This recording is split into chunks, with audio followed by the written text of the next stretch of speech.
On the day Rome fell, the restaurants were open.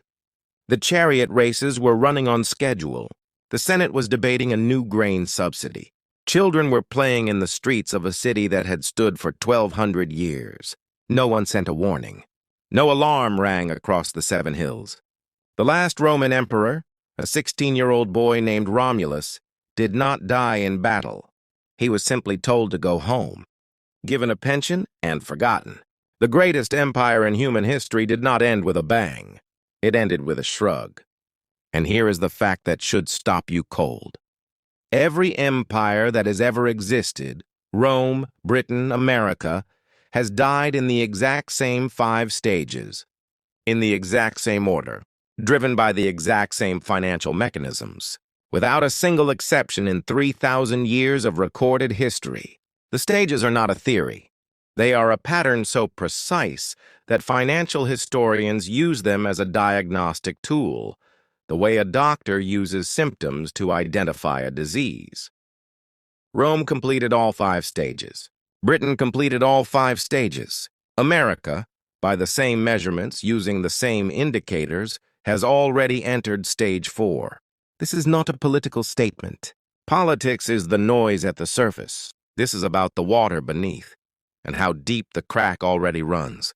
Every empire begins with the same foundation, a population that creates more than it consumes. Rome in the 3rd century, before the Common Era, was not a sophisticated civilization. It was a republic of farmers who had learned to fight. Roman soldiers were paid in coins called denarii, silver coins with a purity of 94%. Nearly pure silver, held in your hand, it had real weight.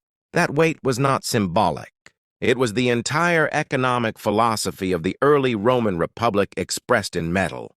When your money is made of something finite, something that cannot be invented, cannot be printed, cannot be created by a government decree, your economy is disciplined by physical reality.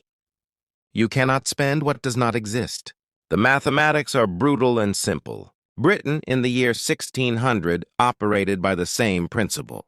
English merchants, Dutch capital, Flemish craftsmen, an economy built on things you could touch: wool, coal, iron, ships. When the Bank of England was founded in 1694, every paper note it issued was backed by physical gold stored in a vault. 1 pound of currency, 1 pound of gold. Honest America in 1800 had almost no national debt. It grew wheat, harvested cotton, mined iron, and built railroads across a continent wider than Europe. It produced everything it consumed, and then exported the surplus to the world. This is stage 1 lean. Productive, ruthlessly competent. The empire earns its place in the world. And then, slowly, invisibly, its success becomes the poison. By 150, before the Common Era, Rome had conquered the entire Mediterranean world, and something quiet changed. The Roman senatorial class, the elite, discovered that owning a conquered province was far more profitable than farming your own land. Hundreds of thousands of enslaved people flooded into Italy from conquered territories. Free Roman farmers could not compete with slave labor. They abandoned their land. They moved to Rome. They became what historians call the urban proletariat, a permanent underclass fed by government grain handouts. The Republic of Producers had become a city of consumers. Britain crossed this same line in the 1870s. The Industrial Revolution had made Britain the wealthiest nation in human history. But British capital, the profits from those factories, was no longer flowing back into British factories. It was flowing into Indian railways, Argentine cattle bonds, South African gold mines, Egyptian cotton. The empire was financializing. London became the world's banker. And bankers produce nothing. They intermediate. They extract, they optimize. These are not criticism. They are definitions. America crossed its own version of this line in the 1960s, when the service sector overtook manufacturing as the largest portion of the American economy. When financial engineering began generating higher returns than building things. When it became more profitable to manage money than to make steel. Stage 2 is when an empire looks most powerful. Its military is unmatched. Its currency is the world's reserve. Its culture saturates the globe. But the producers are quietly leaving. The financiers are arriving and no alarm rings. Because in Stage 2, everyone is getting rich. The rot is invisible until Stage 3 forces it into the open. Here is a law so consistent across history it borders on mathematics.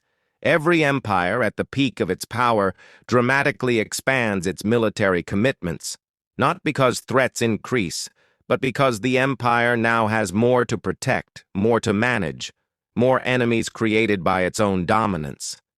And every empire pays for this expansion the same way. It borrows. And then it borrows to pay the interest on what it borrowed. Rome, under Emperor Hadrian in the early 2nd century, was spending more than half of total state revenue on the military. Hadrian built his famous wall across northern Britain, not because the tribes beyond it were an existential threat, but because the empire had grown larger than its own economics could defend. The logistics had outrun the finances. Britain between 1900 and 1914 launched the most expensive peacetime military expansion in its history, the Dreadnought Battleship Program. Treasury officials filed internal warnings that the spending was unsustainable. The warnings were noted. The spending continued. When the First World War arrived, Britain entered it as the world's largest creditor nation. 4 years later, it emerged as the world's largest debtor. The financial center of gravity had shifted, without a single public announcement, from London to New York. America's Stage 3 began in 1965. President Lyndon Johnson attempted something that violated the most basic rule of public finance. He tried to fund a major land war in Vietnam and an enormous domestic welfare expansion simultaneously, without raising taxes to cover either. He called it guns and butter. His Treasury Secretary called it reckless. Johnson called him alarmist. By 1971, the bill arrived. Foreign governments, led by France, began demanding that the United States honor the promise made at Bretton Woods in 1944, that dollars could be exchanged for gold at $35 per ounce. America's gold reserves were draining at a rate that threatened the entire system. On August 15, 1971, Richard Nixon sat before a television camera and told the world that the United States was suspending the convertibility of the dollar to gold. In a single sentence, the money of the world's most powerful nation became, for the first time in its history, backed by nothing but trust.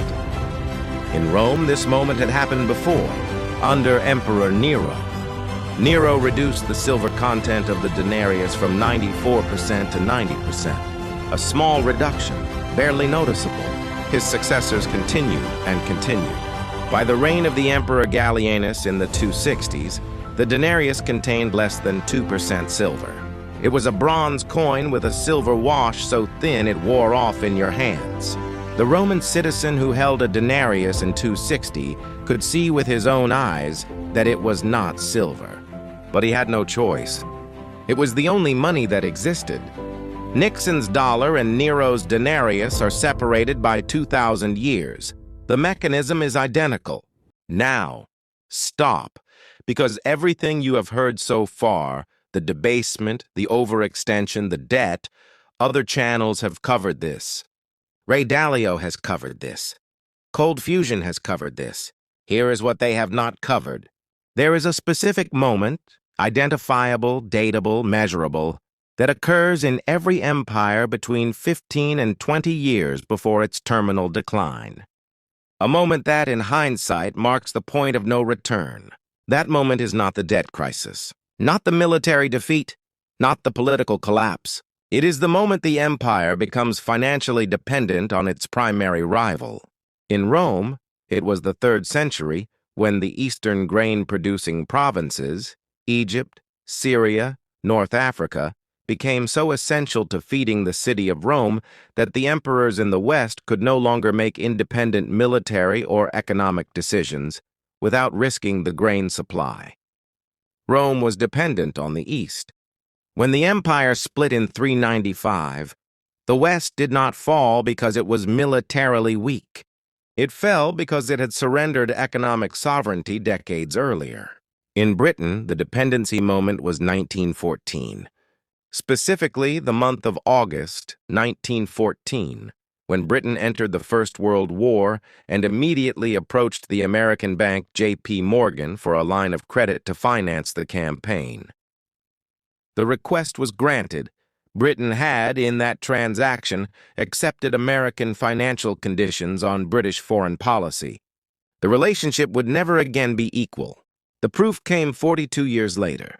In October 1956, Britain and France launched a military operation to retake the Suez Canal from Egypt's President Nasser. It was militarily a success. Within days, Anglo-French forces had achieved their objectives. Then the phone rang. President Eisenhower called London. The message, according to historical accounts of the exchange, was direct. Stop the operation immediately, or the United States would sell its holdings of British pound sterling bonds on the open market. If Washington sold those bonds, the pound would collapse. The British economy, still recovering from World War II, would not survive the shock. Britain withdrew its forces within 48 hours. The empire that had once commanded a quarter of the Earth's surface was stopped, not by a rival military, but by a phone call from its banker. That phone call in October 1956 was not the cause of British imperial decline. It was the public confirmation of a dependency that had been building since 1914. 42 years of quiet financial subordination made visible in one afternoon. Now ask yourself when America's equivalent dependency moment occurred. The answer, according to publicly available data from the United States Treasury, is sometime in the 1980s, when the United States began running persistent trade deficits with China and Japan, and those nations began recycling their dollar earnings into United States Treasury bonds. By 2008, China alone held approximately $900 billion in United States government debt. Japan held comparable amounts.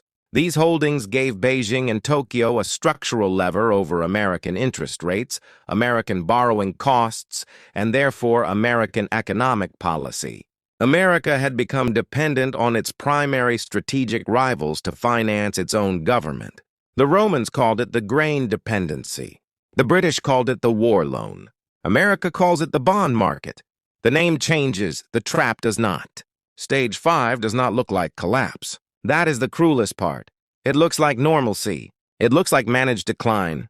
It looks like things getting slightly more expensive, slightly more uncertain, slightly more fragile, year after year, until one day you look back and realize that the world you grew up in no longer exists.